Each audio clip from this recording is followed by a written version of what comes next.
Welcome to Luxury Icons, the marketing and PR podcast created by the Luxury Communications Council.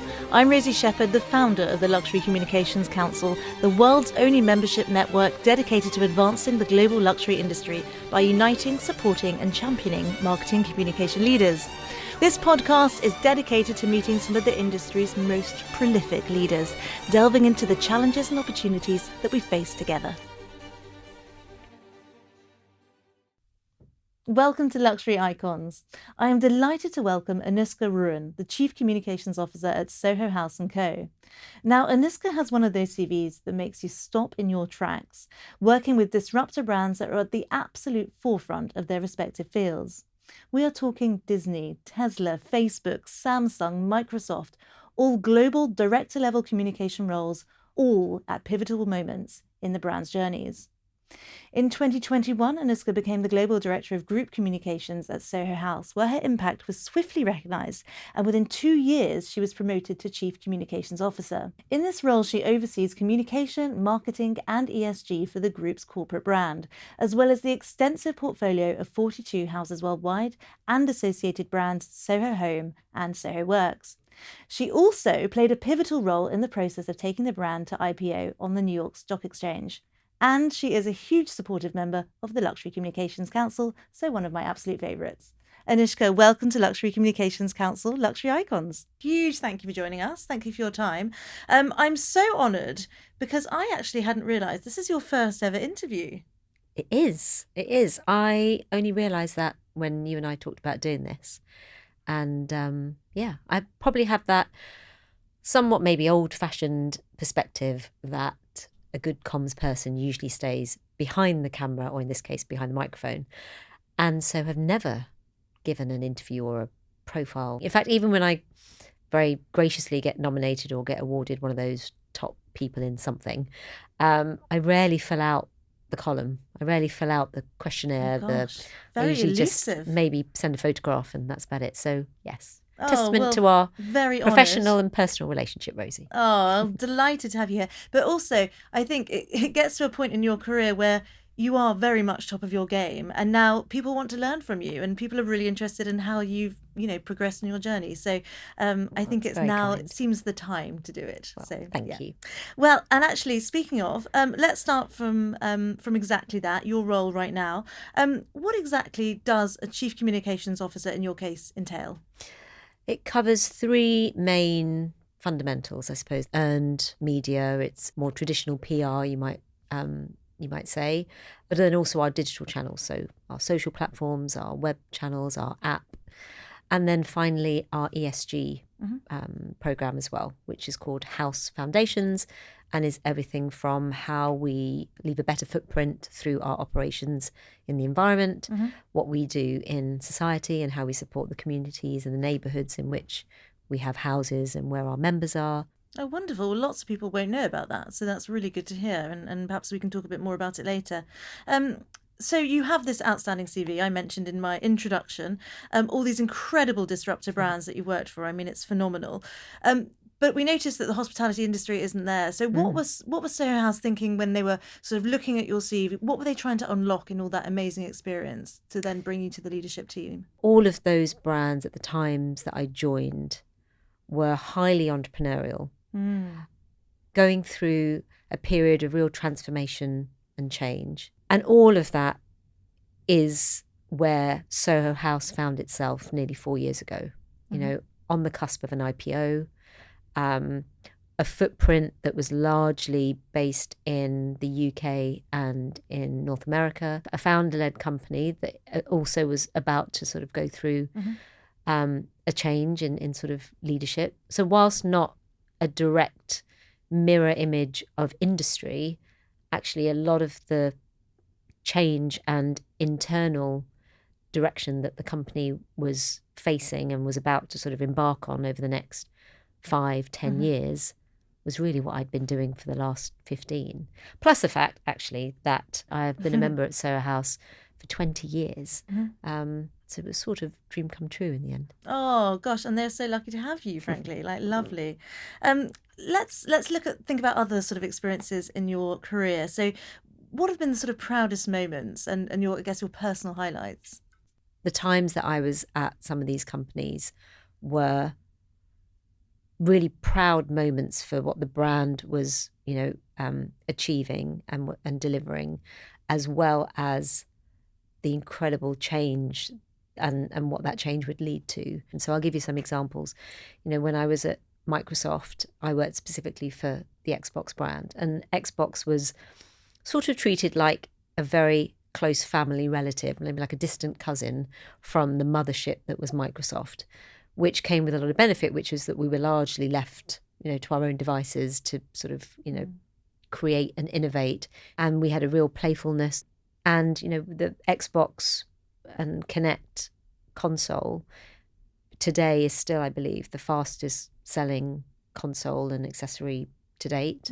We did some incredible events and moments in Times Square and in LA, partnering with everyone from the Beatles to Usher to, just, a sort of a dream type moment for anyone that had a passion for consumer communications, brand marketing, talent, big events. It was sort of the glory days, I think, of being able to do quite wild, fun activations. Nice budgets. Absolutely. Your all creativity, of that. bringing it all together. Lovely. A real license to just, create beyond, wildest dreams. I went to Disney, part of the Frozen journey. The reaction to Frozen was beyond everyone's wildest dreams. And to be part of that moment, to be part of that franchise, to be part of a storytelling milestone, which very much put two heroines at the centre of the story, was the first of its kind. From that has come so many other characters that fall off that same celebration of two female role models and heroines. Was an incredibly privileged opportunity, and probably one I will genuinely never forget as long as people keep singing Let It Go. It features heavily in my household with my three children. I bet.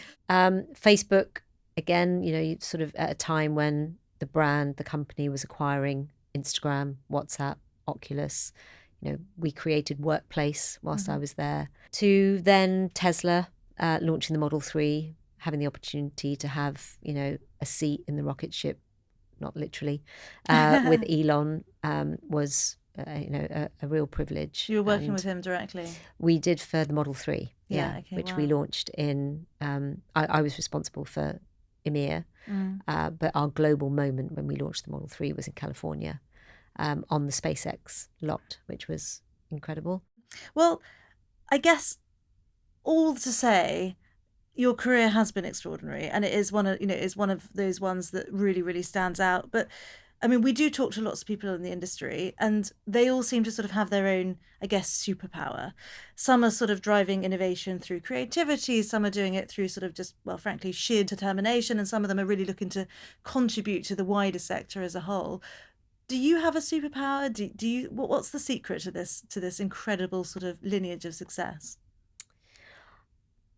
I think as a communications professional, one of the greatest tools is anticipating, what's around the corner, whether that's an opportunity, whether it's a positive, or whether it's risk. For good or for bad, ultimately what maintains a company's success, an individual's success, is their reputation, right? I went to a talk recently where they were talking about casting your shadow, and that really stuck with me, because actually that's really what you're doing day to day. The shadow that you cast as an individual, as a leader, as a brand, is that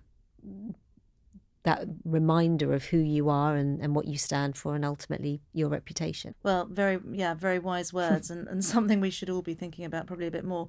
I was thinking about sort of members clubs comms. There must be quite an interesting sort of tension around how, of course, by nature they're exclusive, they're private, but at the same time you need to promote them. So how do you strike that balance? Yeah, it is, isn't it? Because when I think back to all those other companies that I worked at, it's very, they're all consumer brands, but they all are in some way in the sort of FMCG world. They're all selling something at the end of the day. And that is a very public or very egalitarian good or service that everyone is sort of able to consume or buy or enjoy have or access to. have Exactly. access to. And that's not private members clubs for obvious reasons. But it sort of goes, I think the focus of, therefore, what someone who is in this world, for any of the private members clubs, or indeed some luxury brands that have elements to their product or their service that is only for a select few rather than everyone that might be walking into their store or exposed to their brand, is reputation. It comes down to that. And a lot of what the team and I focus on in the more traditional communication sense of, what this function might do, is focused on how we protect, how we maintain our reputation. On the other side of the coin, on the more marketing end, it's very much focused on our members. We have 208,000 members around the world. Members are the single most important thing to us at Soho House. And a lot of what we are focused on in what my team and I do day to day is how we ensure that we make our members feel good about their membership, about being part of a membership community, about being proud to be a member of Soho House, is very much focused on that. Everything that really they feel and touch and see outside of physically being in one of our spaces. And that's a lot. I mean, Soho House really does exist in the world, in the home. People use the workspaces. I mean, it really is. It's a fundamental part of sort of most urban city dwellers' lives. Well, certainly mine anyway. And actually, I was there with you in Greek Street in whenever it was, 2005.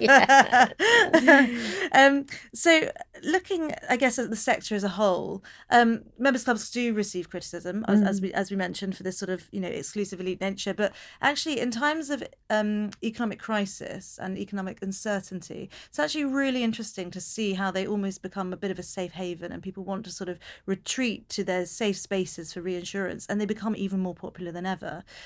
Presumably you followed that tracks for Soho House. What's your sort of outlook on members clubs and their popularity, and why do you think so many other brands are now sort of moving into that space? Certainly in luxury fashion, in watches and jewelry, there is certainly in sort of London, New York, LA, there is a downturn. The Far East, there is a downturn in that market at the moment, and hopefully that resuscitates soon for the industry and for the brands involved and companies involved. But sort of contradictory to that is the desire for people to spend on luxury experiences at a very high price point, of which private members clubs are part of that sector. There's a real growth of private members clubs in LA, New York, London, standalone members clubs. And then I think you were saying earlier that there's the offshoots of traditional hospitality brands, hoteliers, restaurants that are also looking at sort of separate entities that are sort of membership based. And there's obviously a reason for that, in that there is a demand. There's a demand for people, and you can see based off our footprint that this is not just in those very concentrated metropolitan areas of the big cities of America and the UK, but globally. And I would say Soho House is a very aspirational membership, but we have an affordability for I believe our members globally and through different ages and demographics. But there are other private members clubs that are coming at super premium price points, of which there is a market. Community is probably valued today in 2025 more so than it has been maybe certainly in the last 10 years, I would say. There was a point about 4 years ago, when we were really focused at building our app, because especially after COVID or during COVID, the opportunity for people to connect was going to be largely digitally based. Zooms, whatever else it might be. And so having the opportunity to connect, in whatever, digital means, channel it would involve, seemed like the obvious place to invest. Fast forward to today, when actually people couldn't want to be more in person. They couldn't want to be more, in real life. That desire to come to, whether it's for work, whether it's for wellness, whether it's for, entertainment, socializing.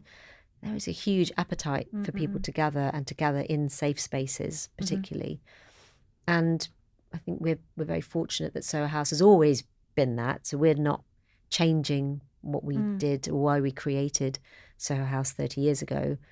All of those reasons of why we exist is still true today, but interestingly, even more so. And it's great that there are, we look at other private members clubs, other membership entities and, concepts as a really positive thing for this small, but clearly quite valued sector. Yeah, absolutely.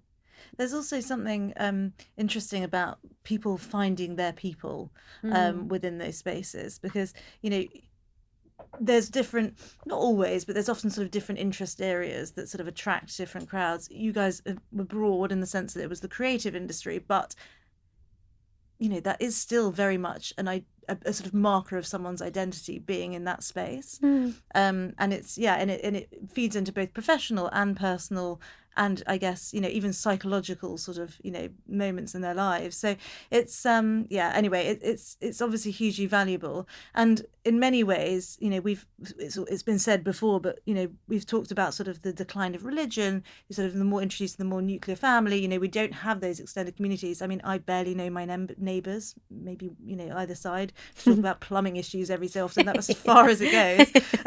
And then I'm sort of like, can you babysit one time? No, okay, yeah, never mind. The neighbourhood WhatsApp group. Yeah, oh well. Long may them rain. Oh my goodness, yeah, exactly. But there was definitely that desire, and this does seem to be filling that gap. There's some new interesting sort of products. There's one a membership community whereby you have access to lots of clubs, but you sort of buy into the membership community. Right.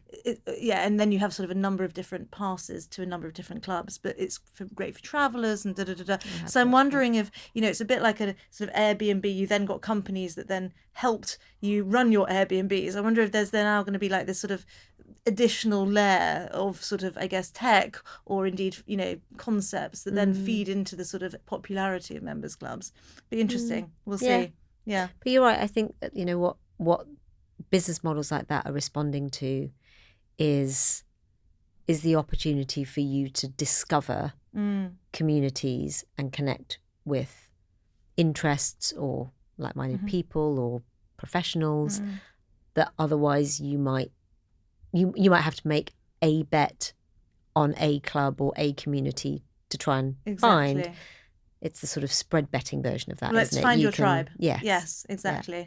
It's efficient. Yeah. I like it. We like efficiency. Thinking about internationally, I believe you just launched Japan. It's in process? It's next year. Yeah, okay. 2026. But I was in Japan a couple of weeks ago. Okay, great. What else is on the horizon? What else on the horizon? We are expanding our footprint in Europe. Our European houses are very special. Unlike, the sort of London, New York, LA, where we have multiple houses in the city. In Europe, largely there is a house, typically in the capital city or in one of the really prominent cities in each of those countries. And they do incredibly well. They're incredibly popular for leisure as well as for local members. True to our roots, they are also in places where there is a huge creative industry or industries. Paris, Rome, Barcelona, Berlin. And so I think that we've looked at both the member feedback from those cities where international members travel to. A lot of our American members travel to Europe in the summer months. And there seemed a really great opportunity for us to look further at how we could broaden that European footprint.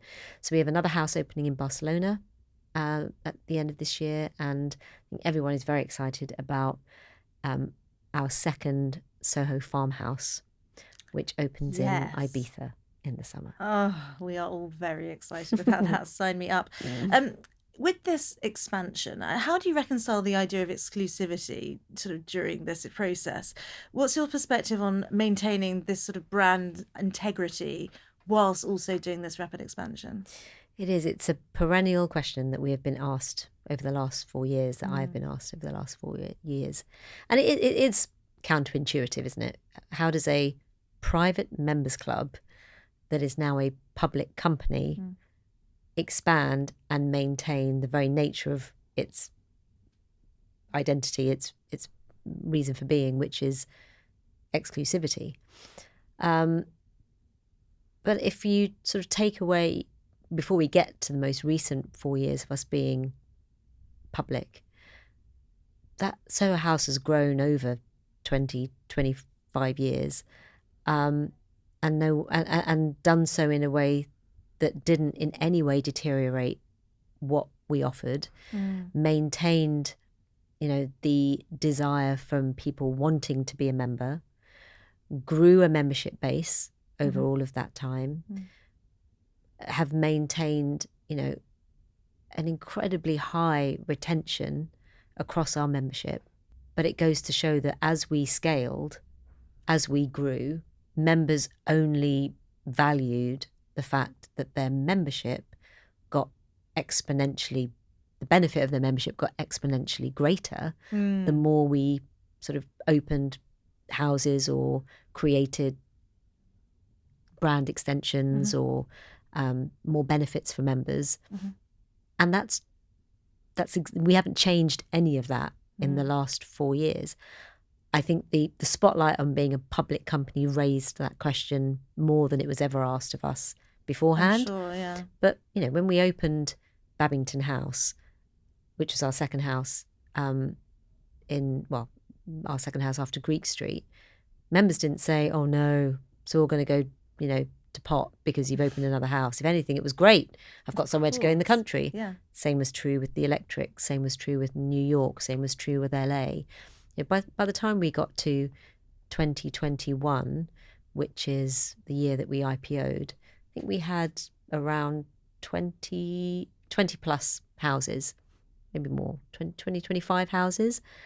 And at that point, if you'd have asked anyone, they would have told you that they were very happy that actually growth came with even more benefit to them. And that's no dissimilar now. Is there an irony when you have to sort of turn around and tell the market every quarter what your revenues are, how many members you've got, et cetera, et cetera? Of course, like that's the sort of private, the information that a private members club maintains so that it can continue. Exactly. And there we are having to and so we have to hang our washing out every quarter, which does, as I said, come as sort of with that contradictory element. But in terms of, I would say, and our retention and our membership growth shows that actually all that's done is increase the value of membership at Soho House, and I would say the increased desirability of our brand. And you've launched these sort of other tiers of membership. So you've got Friends, that's sort of more entry level, but now you've got a bit more of a highly selective membership. Well, it feels like that certainly for the people who are invited to be part of Muse House in London, in Mayfair, which opened 6 months ago or so. Tell us, is that part of a broader strategy? What was your thinking behind creating that sort of more upper echelon? So it's slightly misled in that I think people thought we were creating, to your point, a separate membership or a separate sort of tier of membership, and we haven't at all. Really what Soho Muse House is acknowledging is that over 30 years there are members who have been incredibly loyal and long-standing to Soho House. And when we opened Soho Muse House, we did, the intention was to prioritise members who have been part of that journey with us for, in London especially, for over 30 years. We actually always open houses with a phased entry. So again, with 200,000 members, we can't open any one property and say everyone can come on day one, because everyone, should they do that? If they do that, they're not going to get a great experience. Yes. Exactly. So it's always, a phased approach when we open any of our properties. So in that sense, we're doing something that we always do. But yes, we did intentionally make this more invitation orientated, because we wanted to thank those members who have been with us for a very long time. And I think that loyalty piece, especially in luxury brands, for aspirational brands, is really important, because they're your ambassadors. They're the people that, yes, through COVID, through really tough times for the hospitality industry particularly, members stayed with Soho House, and we are incredibly grateful for that, and reflect on it often at how fortunate we were that members didn't give up their membership. Actually, to your point earlier on, during times of recession, during times of uncertainty as COVID, people found that sense of community, even if it wasn't physical, crucial. And that loyalty is not unique to those moments. For us, it has been over 30 years. And Soho Mews House was really a way to acknowledge that. Lovely. And it opened with a hell of a party. So thank you so much for that. Jules Holland played. A bit of fun and optimism is needed. It was great. In life today. Turning to think about innovation. So there's obviously mixed levels of innovation across the board in luxury. Where do you think other luxury brands, or luxury brands generally, can fall short in innovation? Where do you think, I guess, if you were to challenge your fellow luxury leaders, what do you think they should be doing differently? I think we have always been led by members. Nick, all those years ago, created Soho House as a reaction to the people that were coming in from the creative industries into Café Bohème, which he was running at the time, saying, if only we had a place to go that wasn't a stuffy sort of private members club or space that closed at 11 o'clock, etc., etc. Soho House was therefore born. And everything over the last 30 years that we have done has been with that same founding principle at its heart. Members asked, where can I buy the mattress? Where can I sort of get the pillow? Where can I get the cushion? Where can I get the glass from the house? Hence, Soho Home was created. And we didn't set out one day and said, we should start an interiors business. Instead, we responded to that need and made some of those key items that people were asking about available for members to buy, that now has amassed into one of the fastest growing areas of our business, Soho Home. A digital first luxury interiors brand that has some retail presence and is popular with members and non-members. The same is true for the design of our houses. The same is true for how our houses operate. From bringing in having to orientate from being highly social spaces to spaces where people do want to work, because that's the way that we live our lives now. Whether you're working full time or you just need to take a Zoom to be, joining your parent teacher meeting, that's, we live in that highly mobile way. And so to take, an F&B operation in our houses and orientate it towards allowing people to work was also a response to members' needs. So I think that is, rather than applying it to maybe say fashion, where you have a creative director that is sort of putting their vision on what the brand should offer at that moment in time, their vision of creativity, their direction of a collection. We are not led by any one entity. We are led by 200,000 members that give us feedback of what their home away from home should feel like, should offer, should provide. We're exploring how we improve and enhance our wellness offering. Not because we've suddenly sat there and decided that we should enter into the wellness space, but because members want gyms in their houses, members want ice baths and saunas, and we're now trying to look at how we can bring those facilities into the houses in a way that's not just giving them what they can get today. We want to innovate and bring new ideas, new technologies, new forms of classes to them. But I think that's one of the big, that from 30 years ago is how we, I think now looking back, innovated. It was always about how can we give members what they are looking for and do it in a way that surprises and delights them along the way. And thinking ahead, what's on the horizon for 2025? What are you most looking forward to? I am excited to see how many people email me with the opportunity to try and get to Ibiza. I'm looking forward to seeing what imaginative reasons there might be to sort of press trip requests. Exactly. There's going to be piles and piles and get piles. people a room. So I'm quite excited about that. I think it's a really exciting year for us, because actually after a couple of years of high growth, which I think is true of any company that goes through an IPO that suddenly finds itself public, there's an expectation of growth. More often than not, that's why you've become a public company. The market, investors, shareholders look for that sort of rapid expansion. And in that sense, we were no different from every other company that sort of goes through that immediate curve or steep climb of coming out the gates of being public. But, that is, for the last 12 to 18 months, we've looked at the future very differently. We are not opening in as many houses. We are, we're far more focused on looking after our existing members than maybe focused on acquiring new members. We are focused on our existing houses and making sure that they are as great as they can be. And so to really give more attention to the current portfolio and what we do today is actually really exciting.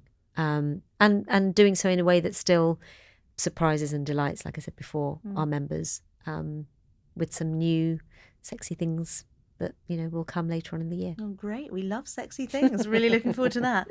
And just before I let you run off back to the Strand, 180, that's where your base is? Yes. Yes. Yeah. I have one last question for you. What is your ultimate luxury? Time is my absolute luxury. I have felt in recent years, particularly, again, maybe sort of coming out of COVID, that the pace of life is so intense. The on-demand way that everything that we lead our lives is sort of there morning, noon, and night, and to be able to pause time would be my absolute luxury. And that's in every facet of my life. It's from work, being able to pause time so that I just had an extra hour before I went into that meeting so I could feel even more prepared, to pausing time at the weekend to read the Sunday papers and put them all over the floor, to having time with my children, all of it. It would be more time. I would use it both professionally, personally. Yeah. Sounds good. Good. Well, that's all I've got for you. Thank you so much for your time. It was absolute pleasure, and I'm sure so many people will have so many questions, and everyone's now going to want you on their podcast, I'm afraid. So sorry about that. This might be my one and only, my drop mic moment. Great. Yeah. Brilliant and exclusive. Yes. Thank you, Anouska. Thank you, Rosie. Thank you so much for joining us for Luxury Icons. This has been brought to you by the Luxury Communications Council in conjunction with Trapdoor Productions. If you'd like more information on the Luxury Communications Council, please visit our website, luxurycommunicationscouncil.com.